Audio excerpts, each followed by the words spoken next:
November 12ના રોજ બોસ્ટનની નજીકથી બ્રુના ફરેરા નામની 33 વર્ષની એક યુવતીની આઈસ દ્વારા ધરપકડ કરવામાં આવી. તેના એકાદ બે દિવસમાં જ આખા અમેરિકામાં તેનું નામ ચર્ચાસ્પદ બની ગયું હતું.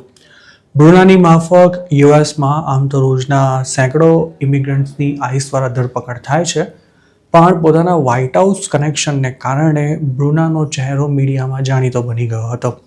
ડોનાલ્ડ ટ્રમ્પના પ્રેસ સેક્રેટરી કેરોલાઇન લેવિટનો ભાઈ બ્રુનાના દીકરાનો પિતા છે. તેમણે લગ્ન ક્યારેય નહોતા કર્યા અને હાલ તેઓ સાથે પણ નથી રહેતા, પરંતુ બ્રુના અને તેનો પતિ દીકરાની જોઈન્ટ કસ્ટડી ધરાવે છે.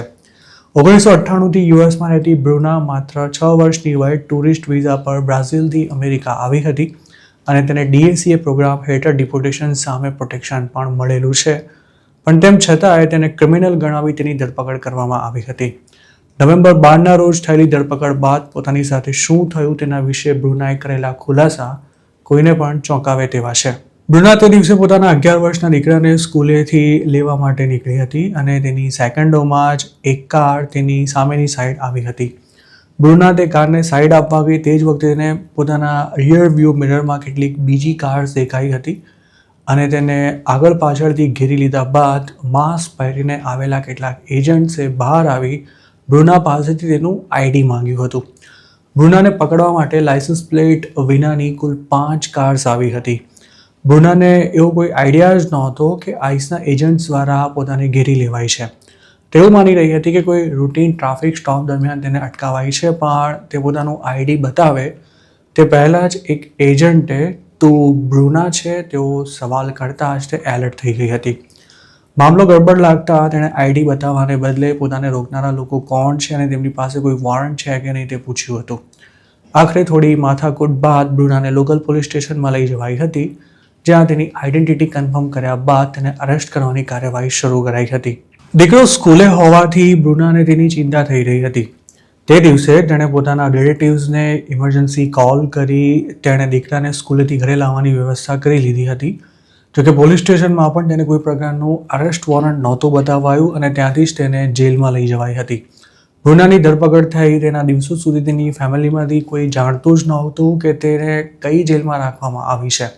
CNN ને આવેલા એક ઇન્ટરવ્યૂમાં તેણે જણાવ્યું હતું કે બોસ્ટનમાં અરેસ્ટ કરાયા બાદ તેને ન્યૂ હેમ્પશાયર લઈ જવાઈ હતી અને ત્યાંથી થોડા દિવસોમાં જ વેરમોન્ટ શિફ્ટ કરાઈ હતી અને વેરમોન્ટથી ફિલાડેલ્ફિયા મોકલ્યા બાદ તેને ટેક્સાસ પહોંચાડવામાં આવી હતી.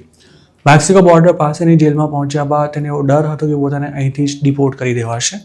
જોકે તે જેલમાં બ્રુનાને એવું જણાવાયું હતું કે તેને સાઉથ લ્યુઝિયાનાની જેલમાં મોકલવામાં આવશે અને ત્યાંથી ડિપોર્ટેશનની કાર્યવાહી થવાની છે.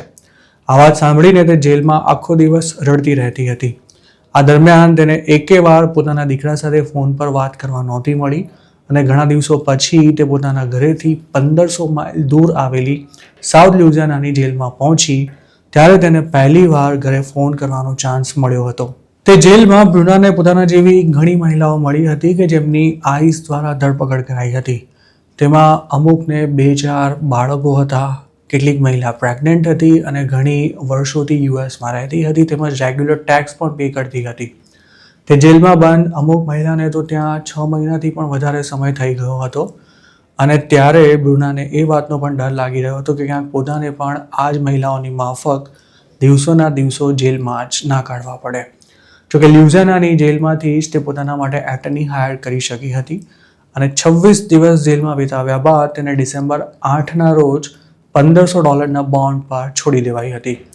બ્રુના જેલમાં હતી ત્યારે DHSએ એવું કહ્યું હતું કે તે ક્રિમિનલ એલિયન છે, પણ આ વાતને સાવ ખોટી ગણાવતા બ્રુનાએ એવો દાવો કર્યો હતો કે પોતાને ક્યારેય પાર્કિંગ ટિકિટ પણ નથી મળી.